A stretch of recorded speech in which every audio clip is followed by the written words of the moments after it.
¿Qué tal, amigos? Bienvenidos a Firma la Podcast, episodio pues bastante cargado de noticias. Estuvo movidita la semana, aún y que no hubo pues el play-in que se juega hasta este fin de semana.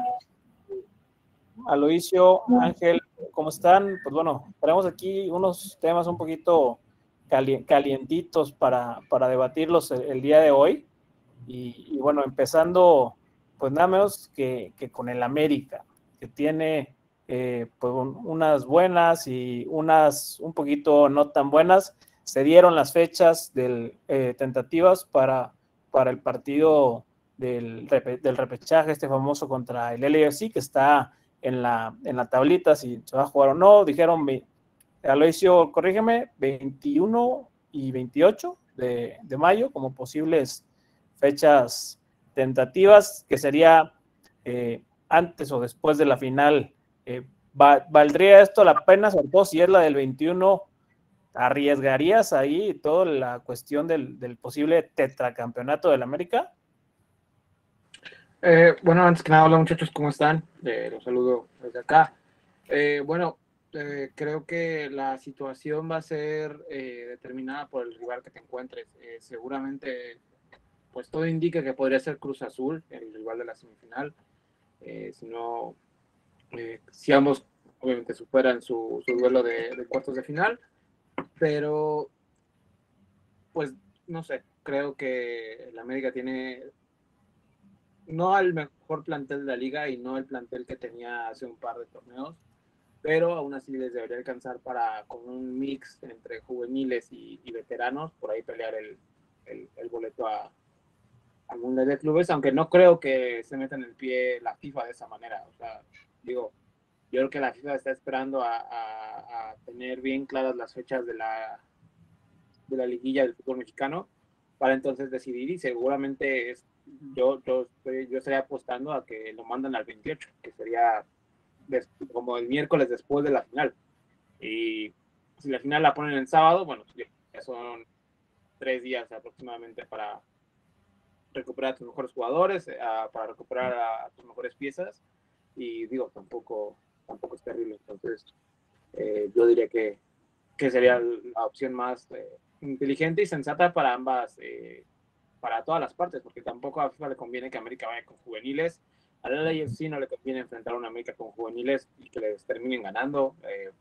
Por espectáculo tampoco les conviene. Entonces, yo estaría pensando en que todas las partes estarían favoreciendo un partido posterior a una hipotética final. Oye, Ángel, y hablando ya de lo que sería el Mundial de Clubes en caso de que califique el América, que el América todavía no califica, pero ya estaba pensando en refuerzos. A Paulinho le preguntaron si iría con el América y dijo gracias, pero no gracias, prefiero más mis vacaciones. No solamente prefiere más sus vacaciones, a ver, Paulinho no es un jugador cualquiera para el Toluca. Paulinho, por lo que declaró y por cómo ha declarado en los últimos meses, me queda claro que está tratando, no sé por qué, supongo que debe tener que ver más acá que otra cosa, con convertirse en un futbolista histórico para el Toluca. Digo, que ya lo es, no son demasiados los jugadores del Toluca que ganan 2 campeonatos de goleo seguidos, por más que tenga una tradición maravillosa con los centros delanteros, que ya quisiera el Atlas tener, por ejemplo, por poner un equipo que no suele ganar títulos de goleo con ningún jugador, salvo ahorita Durda.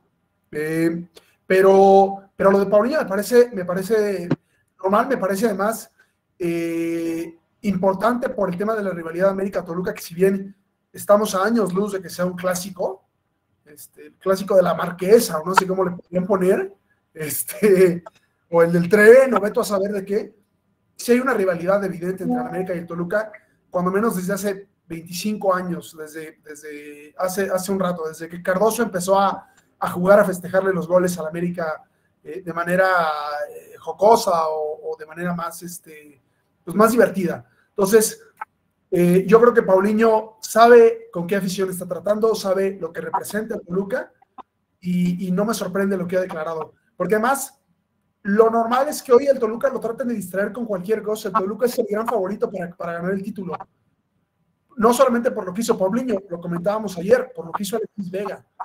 Entonces, Es normal que le pregunten estas cosas, es normal que exista la posibilidad de que refuerce al América o al Real Madrid o a quien sea, pero a mí me parece bastante sensato lo que ha declarado y creo que hace bien, además, en enfocarse. Otra cosa es que le pongan 3 veces más salario del que gana en el Toluca y que al final del día diga, ¿saben qué? Resulta que ya cambié de opinión, resulta que ya, pensándolo bien, me gusta más Pedregal que Toluca. Me gusta más Cuapa que Toluca. Y no haría mal, o sea, porque además sí sería un salto importante en su carrera. Hoy por hoy, insisto, creo que es bastante sensato lo que está declarando. Ahora, respondiéndole un poco a lo que dijo, falta que la América juegue la final y por reglamento hay una cuestión importante. Cuando menos desde el 2013 no se puede jugar ninguna final desde el 2012 en sábado. No es una cuestión que escoge el equipo que recibe la final de vuelta. Digo, es México y puede pasar cualquier cosa. Los reglamentos pueden modificarse sobre la hora si alguien cree que conviene eso. Pero desde hace mucho tiempo por reglamento no se pueden jugar las finales los sábados. Te acordarás, Nazario, que así vimos a Tigres perder 2 finales bastante entretenidas contra el Pachuca en sábado. Sí, también la de Rayados contra Toluca, la de Chilimarco. Pumas fue bicampeón también en sábado en la noche, ayer en Monterrey, y el Pachuca ganó su primer título en un jueves o en un miércoles contra Cruz Azul. ¿A quién se le ocurre hacer algo así? Fue domingo. ¿Sí fue domingo? Yo tenía el gol de Alejandro María fue en domingo. Fue en domingo, pero bueno, ya mencionamos las de Monterrey, que fueron en sábado en la noche, o las de Toluca, que fueron el domingo a mediodía. Varias, campeón de los veranos, el señor de los veranos, fue en sábados, fue en domingos al mediodía, perdón. Entonces, por más que sea México, dudo mucho que eso vaya a cambiarse, cuando menos en el corto plazo. Sí, ahí sí va a ser complicado. Tendría que haber una complicidad por completo de la liga, que bueno, ya no podría extrañarnos cualquier cosa, pero ya lo veremos cuando se vaya acercando y como esto, bueno, que vayan avanzando los equipos en cuestión. Y bueno, hablando ya de otro tema, pues está el Guadalajara, que pues bueno, se salió esta noticia que Richard Ledesma se hizo una oferta concreta por él. El jugador vence su contrato en verano, entonces en teoría debería ser una compra asequible porque pues no ha renovado con el PSV. No es un jugador que para Europa marque mucha diferencia, pero tal vez para Chivas pues podría estar bien. Y también se ha hablado del propio Jesús Gallardo. Ahora con la salida de Mateo Chávez, pues bueno, son estos dos jugadores han estado en la lista de nombres posibles. Mucha diferencia de edad, sobre todo Gallardo, ya un veterano que va de salida, que sería pues con el perfil que ha ido contratando Chivas, que no necesariamente es el mejor, porque ya lo vimos con Luis Romo, que no es la sombra de lo que era. Y bueno, Jesús Gallardo, si bien es un perfil más atlético, más comprometido con su físico, pero es una posición un poco más irrelevante. No sé qué tanto convendría pagarle tanto a un lateral. Entonces, pues bueno, por ahí a lo mejor convencer a Ledesma sale un poquito mejor. No sé qué opinan ustedes dos ahí. ¿En dónde debe poner su dinero Chivas? El problema, como no dijo Arjona, pero sí lo pensó, no es el refuerzo, el problema es el equipo. Chivas no tiene proyecto desde hace no sé cuánto tiempo y da igual si pagan, o sea, no hay nada, da igual si pagan 100 millones de euros por Cristiano Ronaldo y le encuentran un antepasado mexicano, para decir que sí es mexicano, aunque haya jugado 20 mundiales con Portugal. No, o sea, es Chivas y no tiene ni con Amauri, ni con el director deportivo, ni con nadie, una cabeza en lo deportivo. ¿Cuánto pagaron hace 5 años y pico por Alexis Vega, por el Canelo Angulo, por el Chicote? ¿Cuánta lana se les fue en eso? ¿Y para qué sirvieron esos futbolistas? Las chivalácticas de Peláez. Las chivalácticas. ¿Cuánto pagaron por Alejandro Sendejas al Necaxa? No, de Chivas se va a Necaxa. De Chivas se va a Necaxa. Bueno, ¿cuánto pagaron por Alejandro Sendejas? ¿Cuánto ha pagado el Guadalajara por refuerzos en los últimos años? Sendejas llegó baratito. Sendejas llegó baratito porque llegó chavito de Estados Unidos. Con él no hubo inversión. Con él lo que no hubo a lo mejor fue paciencia y trato personal porque le prometieron ahí cosas que lo iban a dejar jugar con Estados Unidos y luego que siempre no. Y ahí el muchachito, pues también desubicado en un equipo de Matías Almeida, quería ser protagonista y pues no tenía ningún motivo deportivo para hacerlo. Porque hay que recordar, Zendejas es parte del plantel campeón de Matías Almeida. Pero, otra cosa pues, que jugara, otra cosa que jugar, exactamente. Entonces, pues el muchachito que quiso salir, pues bueno, ya tuvo su oportunidad. Ahí yo no le puedo reclamar a Almeida no usarlo porque pues, no tenía argumentos deportivos para jugar en ninguna posición Alejandro Zendejas. Ya con otros jugadores sí hubo muchos errores. Y ahorita, pues sí, no, el problema es el que tú mencionas, no hay una cabeza de proyecto. Javier Mier, lo siento, ahora ha estado en selecciones nacionales, ahora ha estado en Querétaro, lo que tú quieras, pero pues a mí no me tiene convencido ni me va a tener hasta que yo vea resultados comprobados con el Guadalajara. El tema es que ahí te trajeron a Fernando Hierro y tampoco funcionó. Entonces. No, Hierro sí tenía bases, pero lo dejó tirado. Sea lo que sea, volvió a no funcionar. No, de hecho, con Hierro no les fue tan mal, o sea, se quedaron a muy poco de salir campeones. Sí, a ver, Hierro, te quedaste 20 minutos de ser campeón, no puedes decir que no funcionó. Pues yo no sé si la afición de Chivas ese sea su expectativa hoy en día. Digo, a ver. El América se quedó con el Tan Ortiz y con Santiago Solari no llegaron a la final ninguno de ellos. Los dos fracasaron en liguilla de forma rotunda y de forma muy y no los echaron a Fernando Ortiz, él se fue por su propia voluntad. Pero claro. A ver, déjenme decirles algo respecto a la América, ya que hacemos la comparación. Sí, ¿Se acuerdan cómo le fue Miguel Herrera en sus primeros 2 torneos con América? Es más, ¿se acuerdan cómo le fue Miguel Herrera antes de la pata salvadora de Alejandro Castro? De los semifinales. Del gol de Moisés Muñoz. No, ajá, la pata salvadora de Alejandro Castro. Hay que decir. Ahora, la gran diferencia es que el América tenía un proyecto sólido desde Ricardo Peláez, que fue muy bien continuado, con altas y bajas, pero que ha sido muy bien continuado por Santiago Baños, y Chivas, lo de Fernando Hierro, fue pues uno de no sé cuántos, o sea, desde Matías Almeida no tenían a alguien que encabezara, aún desde otra posición, Matías Almeida como entrenador, Hierro como dirigente, un proyecto. O sea, y los dos invirtieron lana, pero también Peláez invirtió lana. Bueno, le pidió a Vergara que invirtiera lana. Lo de Peláez no estuvo bien llevado. Yo ahí sí no estoy, o sea, en Chivas Peláez no hizo un buen trabajo porque trajo jugadores a lo güey sin pensar en una estructura del equipo. O sea, él dijo, voy a traer los espejitos de que gastamos, pero nunca se pensó en una estructura del equipo. Eso es una realidad. Se ve que no lo platicó con nadie, porque el Cruz Azul lo platicó con Caixinha cuando renovó la defensa y renovó todo el equipo, y en América hubo jugadores que a lo mejor él no estaba tan convencido de ficharlos, y el Piojo le dijo, pues yo los quiero porque van a jugar aquí. O sea, jugadores de muy bajo perfil que jamás nos hubiéramos imaginado en América, como por ejemplo Osvaldito Martínez. Osvaldito me lo ningunearon en Monterrey. Osvaldito Martínez no era un jugador de bajo perfil, era un jugador multicampeón en Monterrey. Te pasa Rubén Zambuesa sí. Ok. Pero Osvaldito era multicampeón y figura aquí en Monterrey. Sí, pero me lo había ninguneado mandándolo al Atlante que estaba por descender. O sea, lo había tratado como plato de segunda. Pero bueno, hubo jugadores que a lo mejor no pensabas que estuvieran para el América, que el Piojo le dijo a Peláez y hubo ahí un acuerdo importante de, a ver, quiero esto. Se lo llevaron y la mayoría terminaron por funcionar. Quizá Jovit Bermúdez y alguno más no rindieron como a lo mejor se podía haber esperado.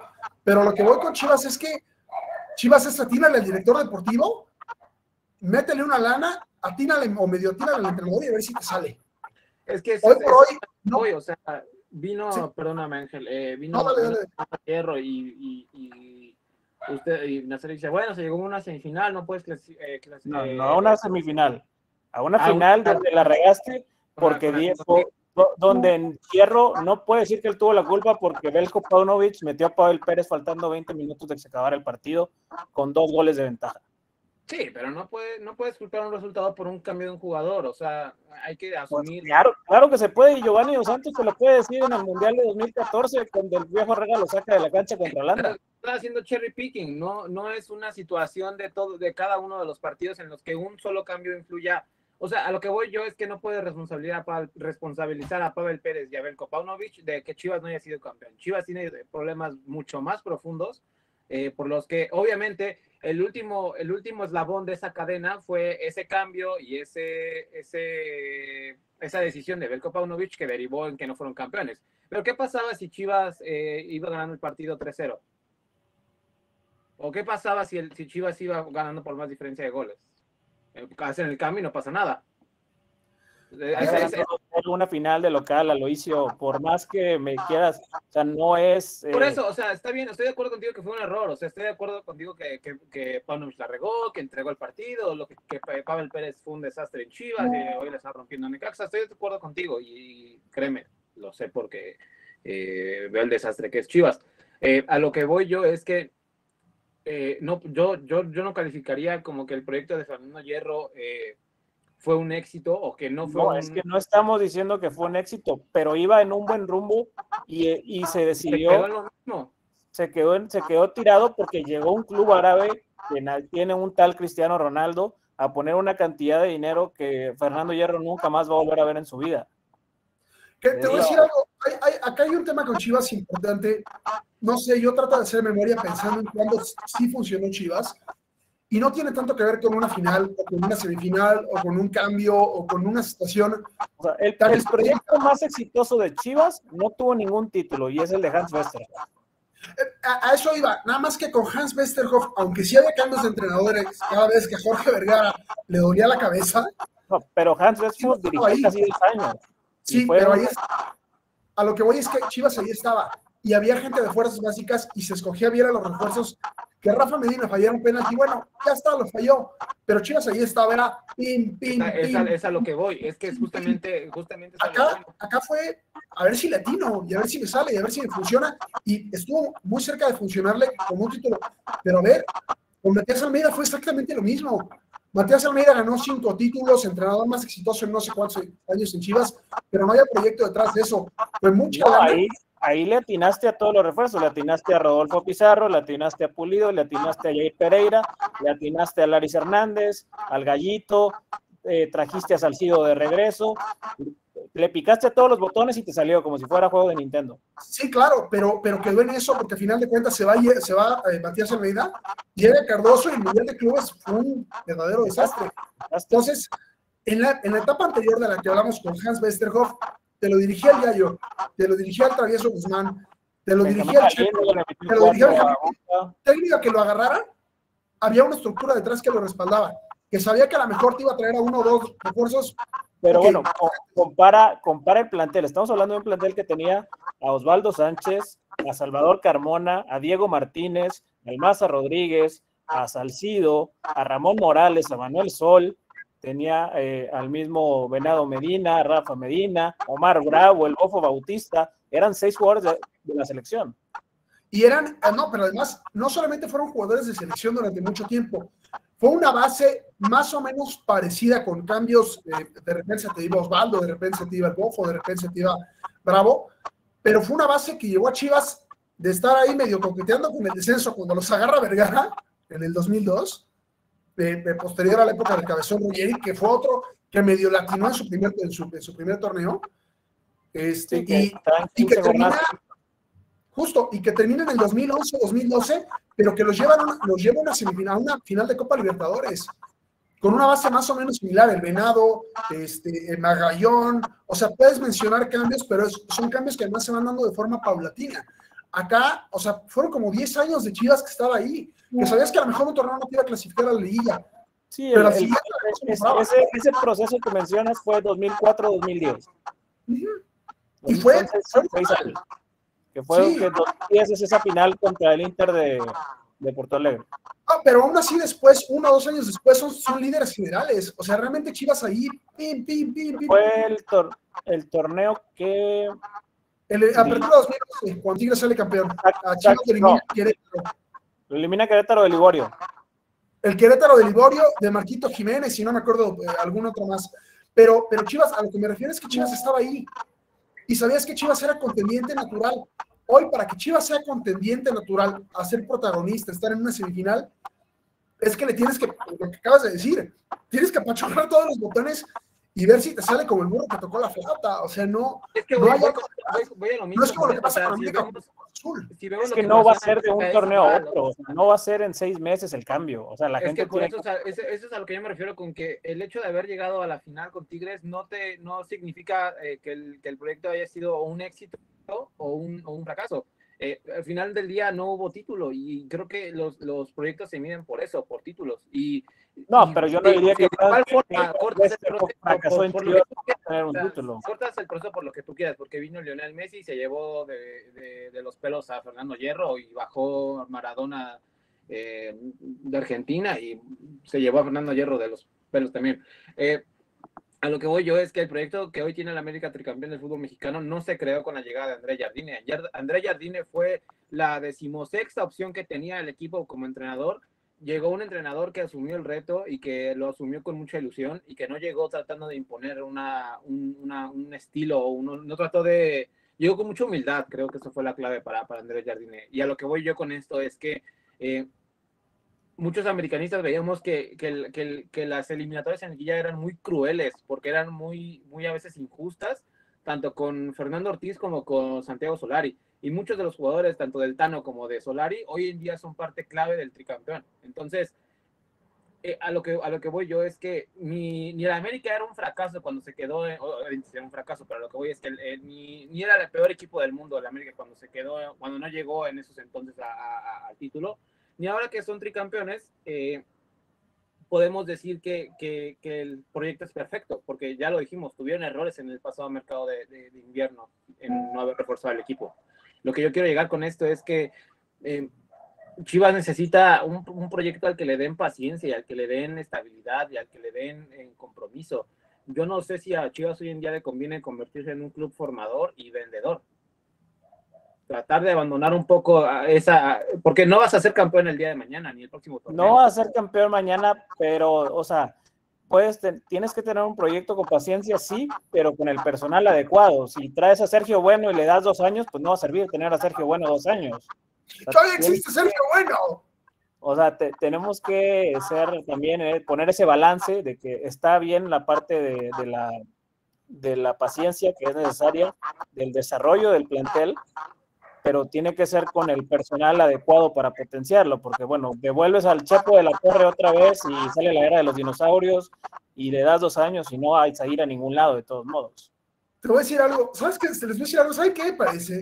Que Chivas no tiene ni idea de lo que quiere y creo que pasa desde la cabeza, o sea, a ver, Amaury Vergara un día quiere producir o quiere ser el director de Amarte Duele y al día siguiente quiere ser el del infierno. O sea, no tiene ni reverenda idea. O sea, un día quiere que su protagonista sea Marta Gareda y el día siguiente que sea el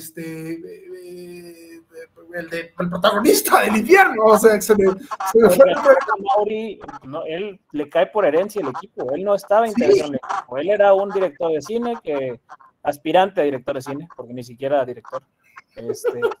Su única obra era la película del campeonato de Chivas de 2017. O sea, pues no hay nada que hacer. O sea, su único aporte era eso y Chivas TV, que es un mugrero. O sea, como dice Ángel, desde la cabeza está el problema. Entonces, no, es difícil. Lo más inteligente era pues dejárselo a alguien que supiera de fútbol, pero pues no lo están haciendo tampoco. Sí, haber revivido a Rafa Lebrija. Sí, a ver.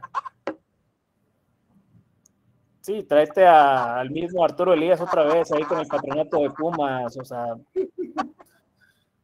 alguien de Chivas que supiera moverle, pero bueno.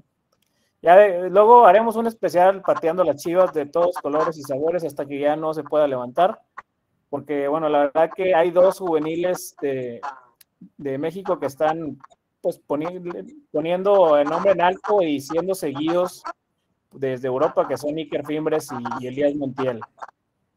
Sobre todo Elías Montiel, que ambos van a tener la vitrina del Mundial de Clubes Fimbres está seleccionado como uno de los 10 jugadores a seguir, junto con Hendrick, junto con Novet Vargas, varios elementos, y Elías Montiel pues tiene ya equipos en Europa apostando por él. Entonces, Aloisio, ¿qué podemos esperar en este veranito con ellos? Yo vería grandes posibilidades de una salida de tanto Elías como de Iker. La verdad es que Iker ha sido una sorpresa total. Pues yo creo que la situación tanto de Elías como de Iker es que encontraron regularidad en su plan. Más que nada, sobre todo Iker Fimbres, ¿no? Que se antepuso ante la llegada de un tal Oliver Torres, Cero Canales y un Nelson de Osa y el Corcho Rodríguez. O sea, múltiples mediocampistas que no cuestan menos de $5 millones, $3 millones. Y ahí ha estado con la confianza de Michelis y ha respondido no solamente con un gran funcionamiento dentro de su posición, sino con goles. Algo no tan sencillo desde el lugar del campo en el que juega. Entonces, ahí la verdad es que Elías Montiel obviamente arropado por el sistema de Grupo Pachuca y Guillermo Almada, que es yo creo que el mejor gestor de juveniles que tenemos ahora mismo en México. Pero pues por ese lado sí yo vería un poquito más adelantado en su proceso Elías, pero no me sorprendería que, como dices tú bien, Azario, con un buen mundial de clubes de parte de Iker, por ahí también se pudiera sumar alguna transferencia, sobre todo viendo lo que sucedió con César Garza, ¿no? Que el vínculo que tienen con el Dundee de Escocia mandó ya a César Garza y a otro chavo, no me acuerdo cómo se llama, pero bueno, mandaron a otro chavo también. El otro es el Chespi Pérez, Víctor ¿o no? López. Víctor López. Sí, Víctor López. Y hay otro ahí también en el Dundee. Sí, es Portales. ¿No? Para Antonio Portales, efectivamente. Portales, pero bueno, no salió de Monterrey, sí, no. pero digo. Que de hecho, perdóname que te interrumpa, Locio, a Monterrey le ha funcionado ese asunto. No sé si ustedes se acuerdan de lo que pasó con Charlie Rodríguez hace algún tiempo, digo que fue como 20 escalones más abajo de la Liga de Escocia, fue a Toledo de la segunda vez de España, regresó y luego empezó a jugar en Monterrey y empezó a hacerlo a muy buen nivel. Sí, digo, la realidad es que Escocia me parece una gran plataforma para los juveniles mexicanos, puede ser un mercado que por ahí estamos no tomándole tanta atención y que podría ser una buena alternativa para explotarlo en el futuro. A César Garza, la realidad es que, bueno, le ha ido bien, si lo tomamos de cierta forma, con algunos altibajos, pero bueno, ojalá que además del Mundial de Clubes, que también el Mundial Sub-20 sea una gran vitrina para ellos dos y para otros como Mora. Sí, va a ser muy interesante, la verdad, cómo se va desarrollando. Y pues bueno, esperar que le den minutos, sobre todo en los partidos contra los equipos europeos, que bueno, Rayados va a tener al Chelsea, Elías Montiel nada menos que el Real Madrid. Entonces, pues son los partidos vitrina donde hay que lucir. Es interesante lo que está pasando con los dos, porque no es normal, por mucho que sea el Pachuca, que a su edad estén acumulando tantos partidos. Tienen 19 años y están, o sea, realmente son fijos, sobre todo Elías. Pero creo que sí lo de Elías era más de esperarse precisamente por lo de Pachuca. O sea, estoy de acuerdo contigo que encontrar un muchacho de 19 años que asuma el rol de centrocampista en un club de primera división en México no es la norma, ¿no? No es una cosa que vemos todos los días. Sin embargo, bueno, si esperamos de algún club que saque canteranos, que saque joyitas, es precisamente de los Tuzos, y sobre todo que el chavo ha asumido el reto y ha asumido la responsabilidad de la posición. Ya lo veíamos hace unos días en los reportes que salieron sobre el Ajax teniendo en agenda a Gilberto Mora, que las redes sociales juegan un papel importante en este tipo de escauteo de los equipos. Obviamente no es un factor determinante para hacer el fichaje o no, pero también juega un papel relevante en el sentido de descubrimiento. Entonces, si ustedes no lo habían visto, el CIES, me parece, que es un observatorio de fútbol, nombró a Iker Fimbres entre los 10 mejores enganches sub-20 que hay ahora mismo en el mundo, de acuerdo a una tabla de ellos que tienen para evaluar a los muchachos. pero es una tabla que comparte con grandes nombres y talentos del fútbol mundial, y lo mismo es con Elias Montiel, dentro de una lista igual de los 10 mejores centrocampistas defensivos, que me parece este tipo de listas muy importantes y a las que hay que darles difusión precisamente para que lleguen esos nombres a los equipos que puedan darles una oportunidad en el extranjero. Que te voy a decir, digo, saben que no soy fan de las teorías de conspiración, pero me llamó mucho la atención que en el caso de Elías Montiel, el líder de su departamento, digamos así, de su ranking, se llama Matías Delgado y juega en Boca Juniors. ¿Saben cuántos partidos? Es de su edad, ojo, tiene 19 años. ¿Saben cuántos partidos como profesional tiene Matías? No muchos, ¿no? Tenía pocos. 26 partidos. Elías tiene arriba de 35, 38 partidos en primera división con el Pachuca. Sí hay una diferencia, porque Elías me parece que quedó en el lugar sexto, séptimo, una cosa así, y Milton está hasta arriba. Entonces sí son detalles que dices, bueno, a lo mejor contará la reputación que tiene el futbolista de determinado país, o contará más ser titular en Boca, que digo, tampoco es que pinte mucho con respecto que no debería, porque ya la Liga Argentina es un flanecito, pero bueno, ya sí deben tener ahí ciertas valoraciones para estos algoritmos y estas tablas que van sacando. Pero bueno, ya vamos ahora con el Chucky Lozano, que bueno, se descoció estos días, dio entrevistas por todos lados, habló de su disgusto con la selección nacional cuando no fue convocado a la Copa América, que bueno, pues al Chucky le tocó llevarla por el resto de jugadores veteranos que no fueron convocados, esencialmente porque la federación le dijo al Jimmy Lozano que no podía llevarlos. No fue Raúl, no fue Henry, no fue Ochoa, no fue el Chucky. Mandaron al Jimmy Lozano a la guerra sin armas y esperando resultados. Y bueno, Lozano terminó bastante molesto en ese sentido, el Chucky. Y bueno, ahora se ve más complicado que lo vayan a llevar a Copa Oro, porque pues ya está en un San Diego FC de la MLS, que pues ya no da para tanto.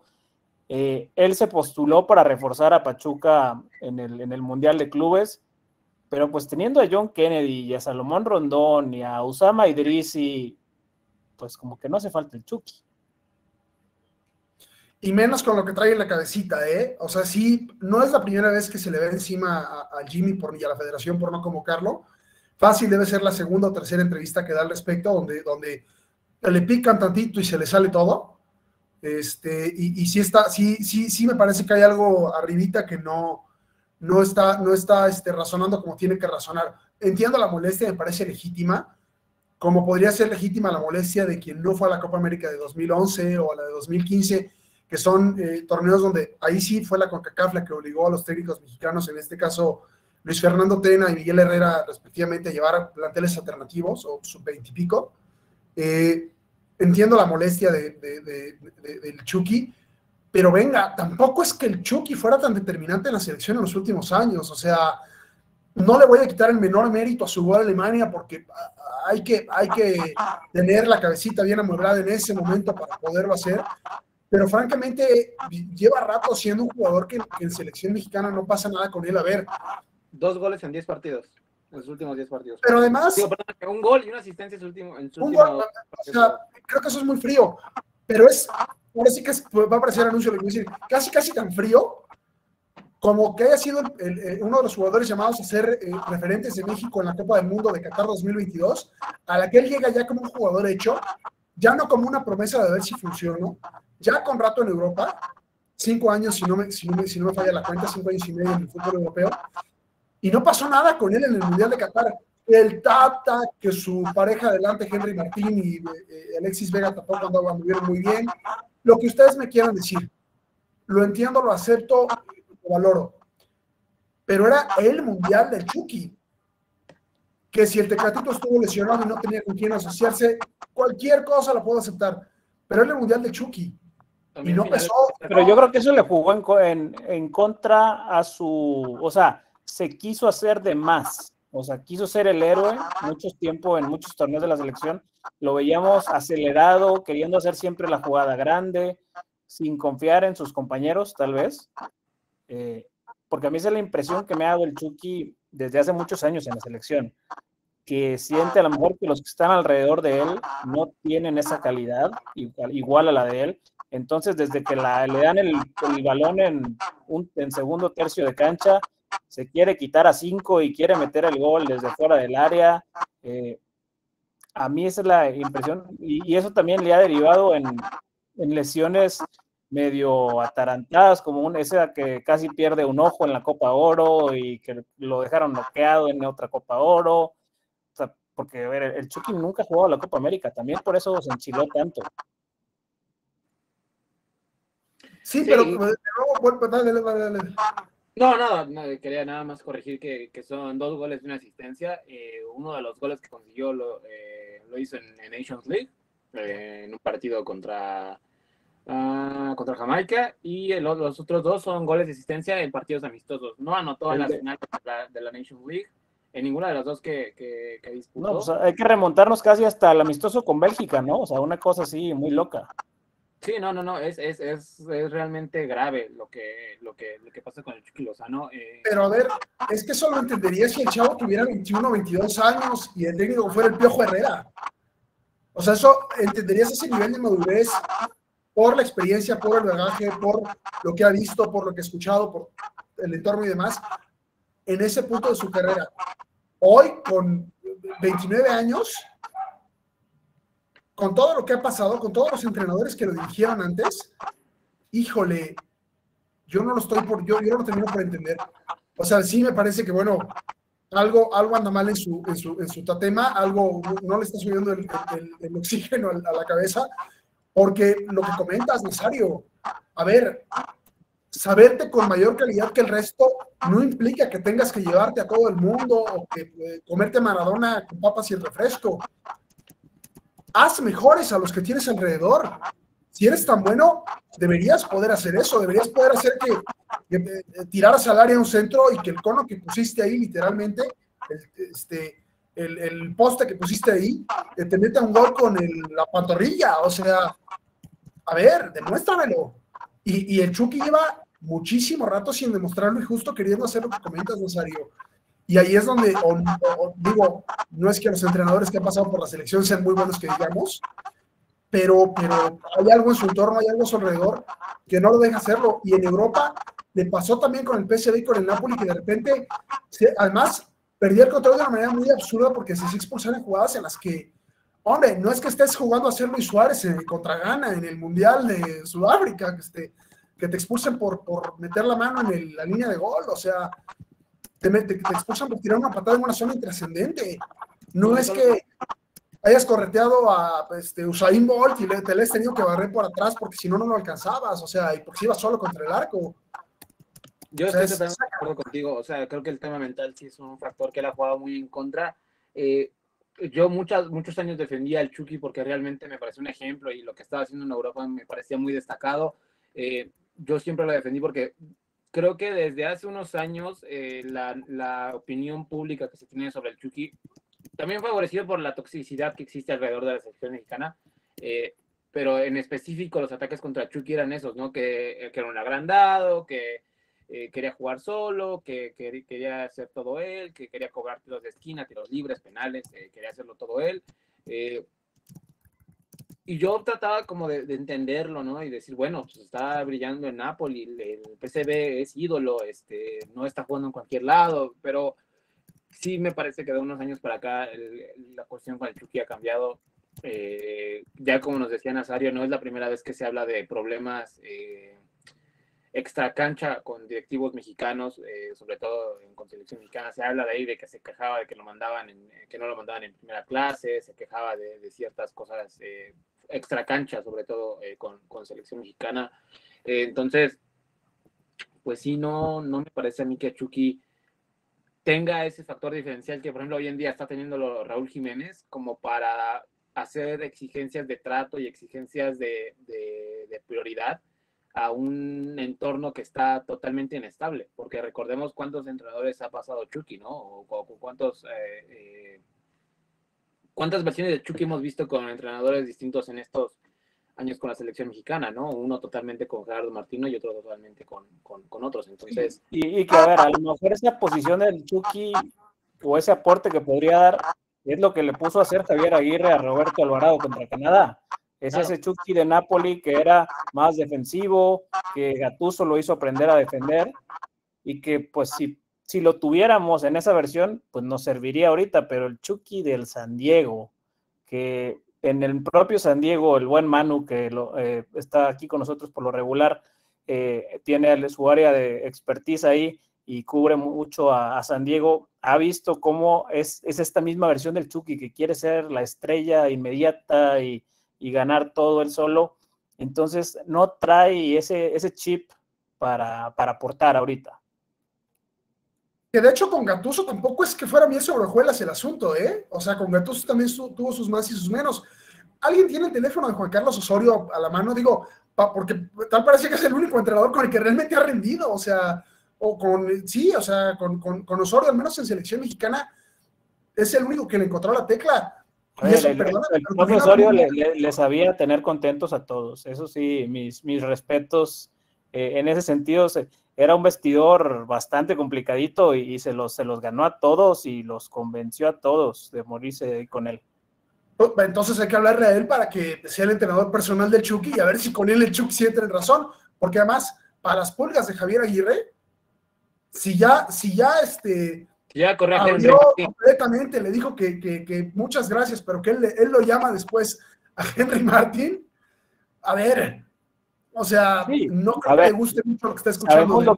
Sabemos lo que le hizo Javier Aguirre a Juan Francisco Palencia en Corea-Japón 2002, y Palencia era estrella del Español de Barcelona. Llegó con esa gran temporada al Mundial y no le gustó la actitud en los entrenamientos previos al Mundial a Javier Aguirre y nunca lo utilizó.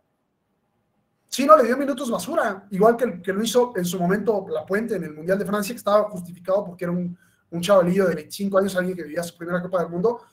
Pero sí, o sea, a Aguirre no le pesa el nombre de nadie, o sea, lo único que le aguantó cosas en selección fue a Cuauhtémoc Blanco, nada más que Cuauhtémoc Blanco, a diferencia de Palencia o del Chucky o de Henry, del que tú me digas, lo cito y que me perdone la raza que nos está escuchando, era pedote, pero era buen pedo, o sea... Sí, le daba por su lado, o sea, Aguirre sí, claro. también... Y nada más que Cuauhtémoc lo clasificó a 2 mundiales, Cuauhtémoc le salvó la chamba a Javier Aguirre en 2 procesos de Copa del Mundo, entonces, pues ni modo que no le dijera. De hecho, hay que acordarse de que Cuauhtémoc Blanco, eso a lo mejor te acuerdas tú, Nazario, previo a la Copa del Mundo de Corea-Japón, Cuauhtémoc Blanco fue, creo que su primera de 25 millones de renuncias a la selección mexicana, o sea, dijo que siempre no, que ya no le gustaba, que algo había ahí, y que muchas gracias, pero que él se retiraba de la selección mexicana.